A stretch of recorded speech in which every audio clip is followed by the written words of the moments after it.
సంతానలేమి సమస్యకు చక్కటి పరిష్కారం చూపిస్తున్న Riya fertility test tube baby centre CN hospital Kurnool.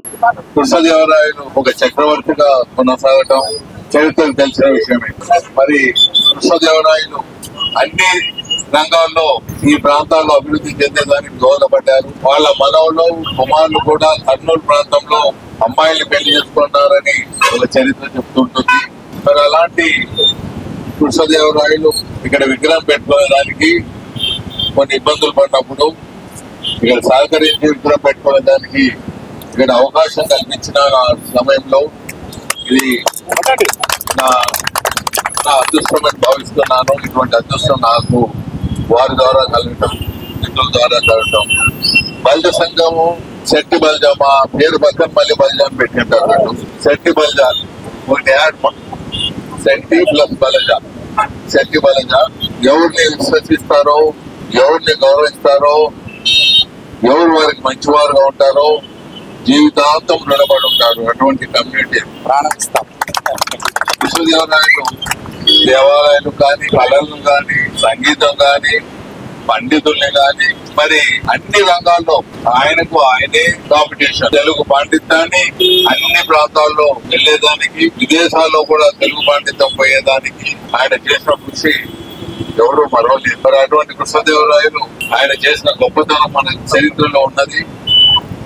మరి ఆ చరిత్ర గుర్తు పెట్టే విధంగా మరి వారి కమ్యూనిటీకి సంబంధించిన వారికి కూడా అన్ని విధాల, అన్ని రకాల ప్రభుత్వం ఎక్కడెక్కడ అవకాశాలు ఉన్నాయో రిజర్వేషన్ అక్కడ కల్పించాలి. ఆ రిజర్వేషన్ అనేది భారతదేశంలో చాలా మంది రిజర్వేషన్ కోరుతున్నందున డిసిషన్ తీసుకోలేకపోతున్నారు. గవర్నమెంట్ ఆఫ్ ఇండియా కానీ, స్టేట్ గవర్నమెంట్. లేకపోతే ఇవ్వలేము అనేది కాదు. చాలా మంది బెనిఫిషియర్స్ కోరుతున్నారు, నాట్ బెనిఫిషియర్స్ కోరుతున్నారు. దాంతో ప్రభుత్వం డిసిషన్ తీసుకోలేకపోతుంది. లేకపోతే కృష్ణదేవరాయలు వీరి సంతతి ఉన్న కమ్యూనిటీకి ఎప్పుడు రాష్ట్ర ప్రభుత్వము, కేంద్ర ప్రభుత్వము చాలా గౌరవిస్తుంది.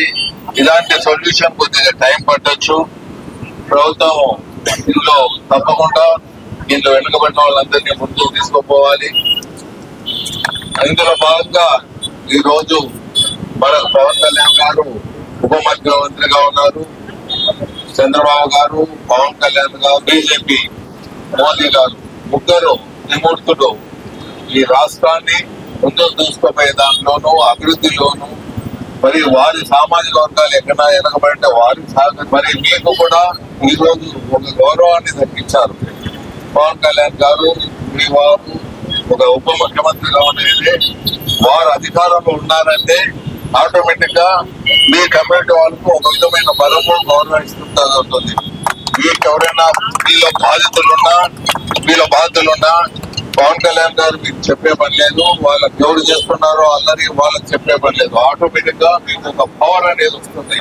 So power star Pawan Kalyan గారు మీకు ఉన్నందున మీ అదృష్టంగా భావిస్తూ, అప్పుడు కృష్ణదేవరాయలు ఉన్నప్పుడు ఎలా ప్రాంతం అంతా అన్ని ప్రాంతాలకు డెవలప్ చేశారో అలాగే పవన్ స్టార్ గారు కూడా మీకు బాధితులకు మరి మిగతా వారికి అందరికీ సహకరించలేకపోతున్నారు. కాబట్టి ఇది ఒక ఫస్ట్ స్టెప్ గా మీరు తీసుకోవచ్చు.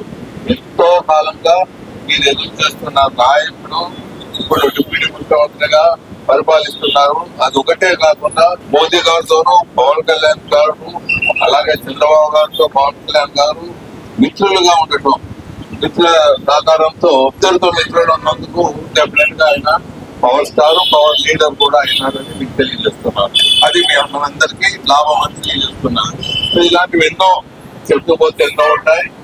మరి మీ అందరికీ తెలియజేసేది ఏమంటే ఎప్పుడూ మీరు ప్రేమనిచ్చారు. మీ ప్రేమకు ధన్యులం. మీరు అడిగే కూడా చాలా చిన్న కోరికలు ఉంటాయి. ఈ అవకాశం ఉన్న మొట్టమొదట లైన్లో నిలబడి మీకు సహకరించే దాంట్లో మీ మిత్రుడు, మీ సోదరుడు టీజీ ముందుంటారు.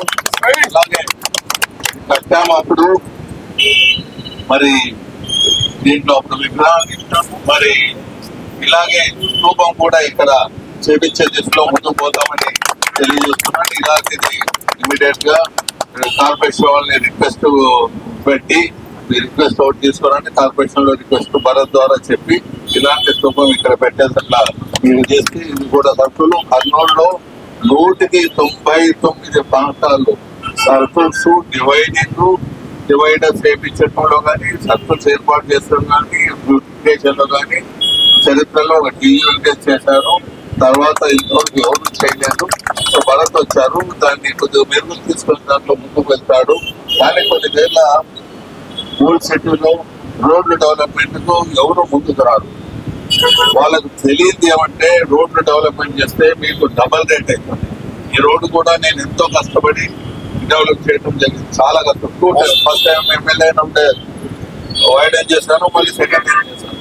వాళ్ళు కట్టుకునే దానికి అప్డేట్స్ అవకాశం ఇచ్చాము. రేట్లు అప్పుడున్న రేట్లు 3 times పెరిగింది. రోడ్ ఎప్పుడు వైడెన్ చేస్తామో 3 times వాల్యూ పెరిగింది. అది మర్చిపోరాదని ప్రజలకు ఒకటి మనవిస్తూ, మీకు ఎలా కావాలంటే అలాగే ప్రభుత్వాలు చేస్తాయి, మీకు ఎలా కావాలంటే వద్దు అంటే వద్దు, కావాలంటే కావాలి. అది అల్టిమేట్ గా మీకు. సో అది కొద్దిగా మార్పు ప్రజల్లో వస్తే మీకు లాభంగా ఉంటుంది, ప్రజలు బాగుంటారు. రేపొద్దున ఏమన్నా మనకు ఇబ్బందులు కలిగినప్పుడు రోడ్డు బాగుందంటే బయటపడేదానికి అవకాశాలు ఉంటాయని తెలియజేస్తూ సెలవు తీసుకుంటాం.